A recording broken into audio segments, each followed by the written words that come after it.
Hello my soccer universe. This was a pretty big weekend with plenty twists and turns along the way, some surprising results, some leagues seem like they're settled. I'm looking at Liverpool in the Premier League and of course PSG in Ligue 1, while others are more or less wide open. That makes it quite interesting. So let's review all the action in Europe's top leagues, and we'll start with the highest scoring one in Germany.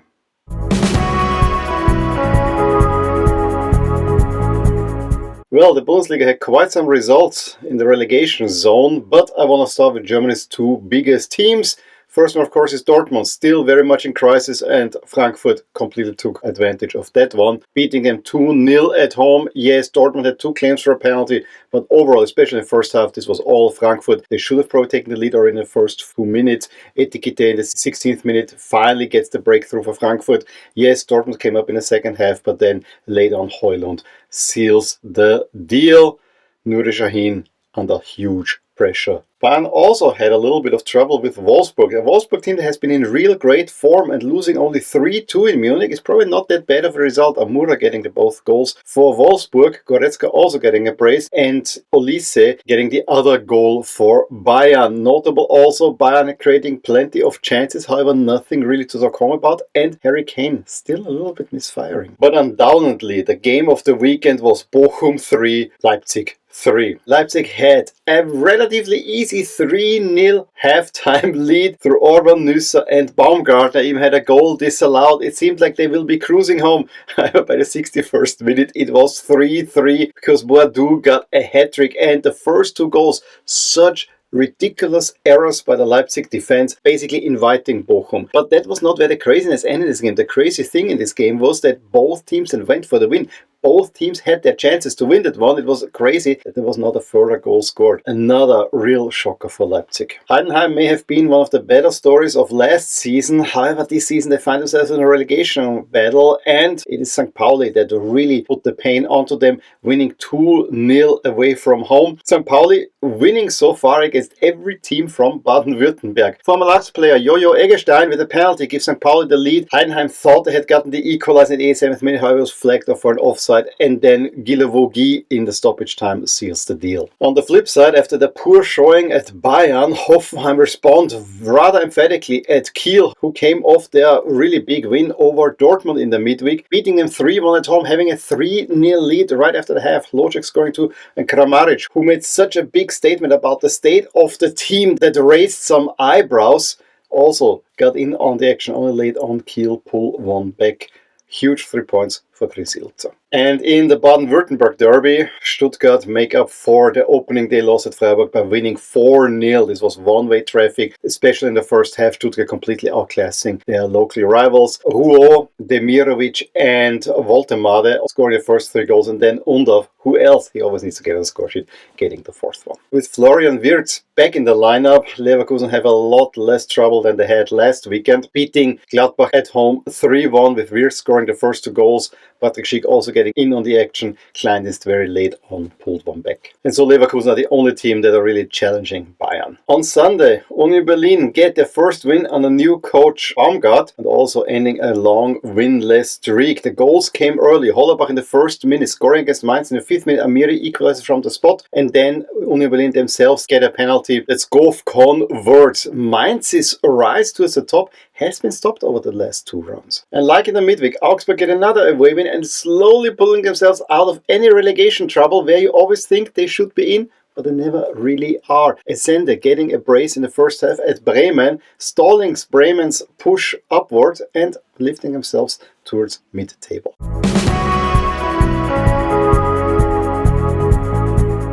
We had a very interesting Eredivisie weekend with none of the big teams, with the exception of Ajax, winning, and suddenly Ajax are kind of back into a title race, but one thing after another. First off, on Friday evening, Zwolle with a huge upset, beating PSV at home 3-1. They had a lead for Krastev, the Bakayoko equalized, and then a few minutes later, there's the big chance for PSV to take the league. However, Luc de Jong misses his penalty. Krastev scores his second goal, gives Zwolle the lead, and very late on, Vente seals it after Krastev assists after an onslaught by PSV in between. This is already the third loss of PSV this season, and after this overtime win in the cup, you really see a potential blip coming for the Eindhoveners. Let's see if we will get a true title race. In the top match, Utrecht managed a 0-0 draw at home to AZ, meaning they stay in third place and basically fend off AZ. Meanwhile, Feyenoord could not hold on to a Peshao halftime lead against Willem II. They concede equalize in the 70th minute and cannot find a winner either. Another shocker was promoted NAC Breda beating Twente at home, so another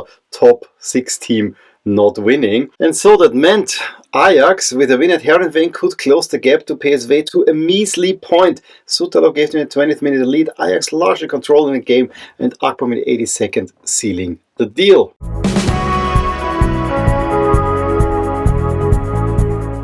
I have a feeling that PSG might be the first team in the big leagues that will get the title over the line. Everything this weekend was going in their favor, a little bit also for Lille. All the southern teams doing rather badly. It started out with Monaco losing at Montpellier 2-1 despite having a 1-0 Kera half-time lead. That's last place Montpellier, who are having an atrocious season and are looking to end their long stay in Ligue 1.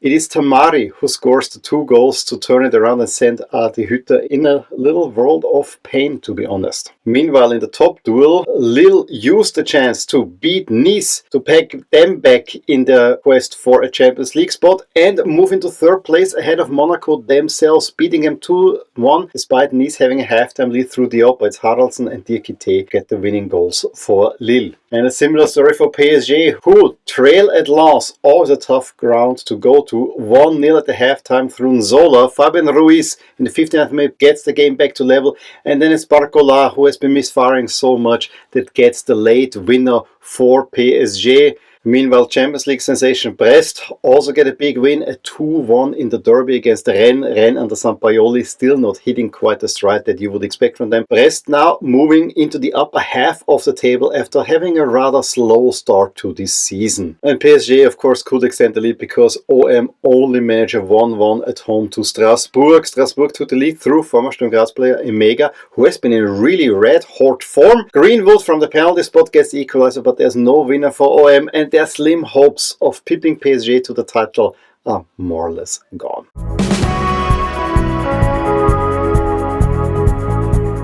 This La Liga weekend had quite some shocking results and twists in the table, but Espanyol beating Real Valladolid home was none of these, although the game was not that bad and probably Valladolid would have deserved a little bit more out of it. It's a result that roots now Valladolid more or less onto the bottom of the table, and they most likely will go down. However, Sevilla beating Girona 2-1 away from home would count as an upset in the current form that these two teams are. Romero missed already a penalty the 3rd minute for Sevilla, and Martinez gave Girona the lead, so it seemed like it's all pointing towards Girona. However, Sevilla in the second half turned around through Niguez and Luque Bacchio, meaning they move further into mid-table. Then the first shock came in the afternoon kickoff when Leganés ended Atletico Madrid's winning streak, beating them 1-0 despite Atletico having plenty of chances in the first half, hitting the woodwork on a few occasions as well. However, second half kind of flat. Nastasic then gives Leganés the lead, and late on Griezmann has the chance to convert the penalty and he puts it wide. Atletico Madrid with that result in huge danger of losing the top of the table. Then Betis also hit some rotten form, being beaten at home by Alaves 3-1 and now finding themselves behind Sevilla. This is not something you would have expected just a couple of weeks ago. And it didn't stop there. Barcelona, who have been in scintillating form from the Super Cup on into the Copa del Rey,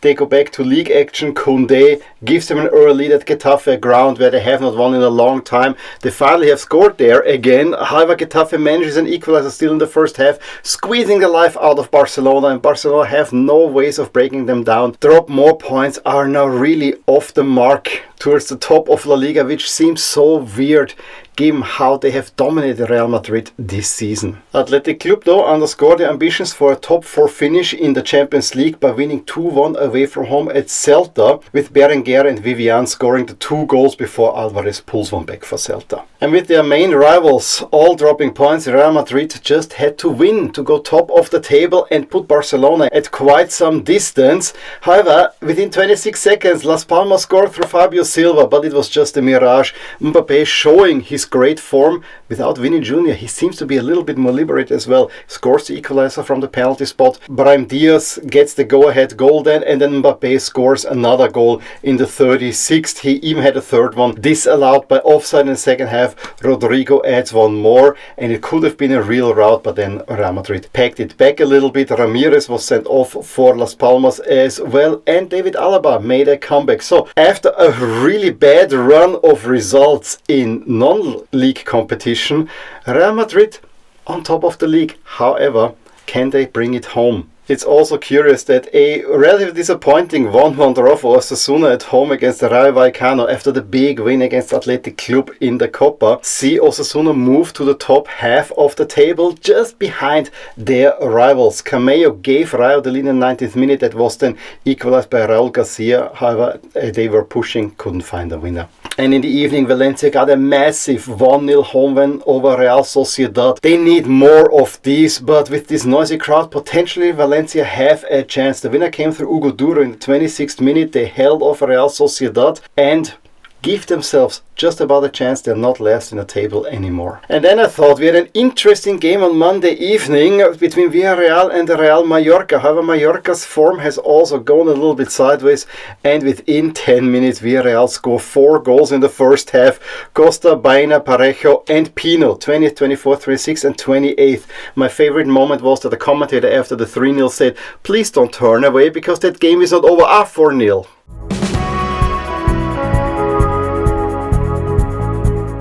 The Premier League weekend started out with a real shocker, with Bournemouth going to from Newcastle and beating them 4-1. Justin Kluivert scoring a hat-trick in the process and also assisting Kerke's 4th goal in stoppage time. Then in the afternoon, Darwin Núñez not only gave Liverpool the win at Brentford with 2 stoppage time goals, he also might have dealt a psychological blow to their potential rivals, because everyone was thinking that despite all the dominance, Liverpool may drop points. However, these were huge 3 points and probably put on the pressure on Arsenal. We'll talk about them in a sec. At the same time, goals by Smith Rowe and Traoré gave Fulham a 2-0 win at Leicester City, while a Mateta brace gave Crystal Palace a 2-0 win at West Ham, meaning that Oliver Glasner's men, after a really turgid start, are moving towards mid-table and into the safety zone. And then in the evening was all about Arsenal taking on Aston Villa. It was a crucial game already last season, as Villa won there and basically handed City the title. Arsenal were much the better team for about an hour and had a fully deserved 2-0 lead. Martinelli opening the scoring and Kai Havertz doubling it in the second half. Then out of nowhere, Yuri Tielemans pulls one back and suddenly you could see the nerves. Also, as we said, without Saliba, the Arsenal defense looked a little bit shaky. And so Ollie Watkins, just 8 minutes later, poached a goal home. Frantic attacks by Arsenal to get the winner, to keep up with Liverpool, who had just snatched a late winner. They seemingly got one, but Kai Havertz touched the ball with a hand before that. And so the long-awaited winner was called off. Then later on, they also hit the post. Arsenal dropping more points. It's more or less looking like Liverpool's league to lose. However, Arsenal fans can console themselves with the really rotten form that Spurs are in. 3-0 down at Everton at the half-time with Calvert-Lewin Ndiaye and a Gray own goal, underlining how bad Spurs are. How bad are Spurs? We also thought that United are bad. Spurs are behind them, and in that form, they're actually relegation candidates. Yes, they pulled 2 back in the second half through Kulusevski and then Richarlison, but it was too little too late. Speaking of United, they get a lucky win against Southampton. However, Brighton is a completely different proposition and get a fully deserved 3-1 win with Minte, Mitoma and Rutter scoring 3 goals. There was also a Joao Pedro goal called off for an offside in the second half. Fernandes only managed an equalizer in the first half from the penalty spot. More questions have to be asked. How can this United team that invests so much be that bad? Meanwhile, Forest draw level on points with Arsenal, beating Southampton 3-2 at home. However, like Everton, they had a 3-0 halftime lead. Anderson, Hudson-Odoi and Chris Wood, who else, scoring the 3 goals, but late on they almost proceeded to throw this lead away. Bednarek and Onuachu getting 2 goals.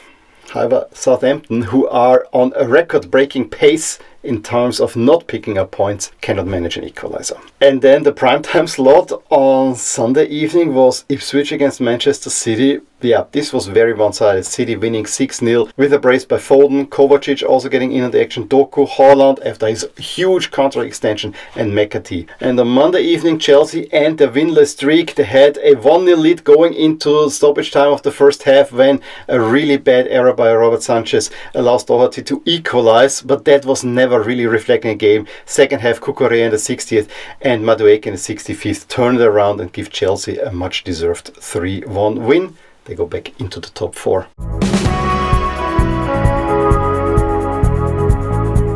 The Liga Portugal weekend started out with Benfica putting pressure on their local rivals by beating Famalicão easily at home 4-0, Barreiro scoring a hat-trick and Kökçü adding a 4th one. Then the early Saturday kickoff saw a little bit of a surprise as high-flying Santa Clara lost at home 2-3 to Estoril. Yes, they were 2-0 down after half an hour, however they packed it back.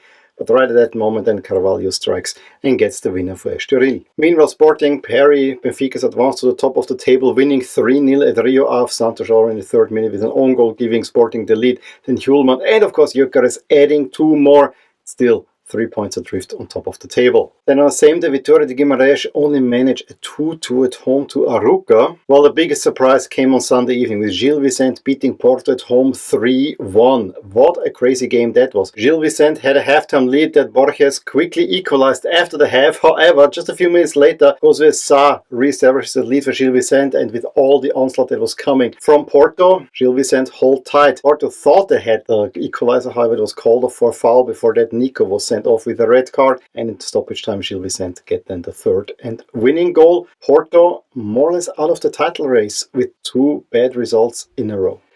So there you go, an action-packed weekend, and I'm sure that most of the leagues won't let up and we'll see further twists and turns happening. Maybe not in France, potentially not in England either. Please let me know your thoughts on all of these results in the comments below. Give me a thumbs up if you enjoyed this video. Subscribe to my channel if you want to see more videos like these, and I will talk to you soon about more things in my soccer universe. Bye! Hey there! I really hope you enjoyed this video, and if you did, here are some videos and playlists that you may enjoy too. Also, please consider subscribing to my channel and hit the little bell icon so you get notified whenever something happens in my soccer universe. And with that, have a wonderful day. Bye!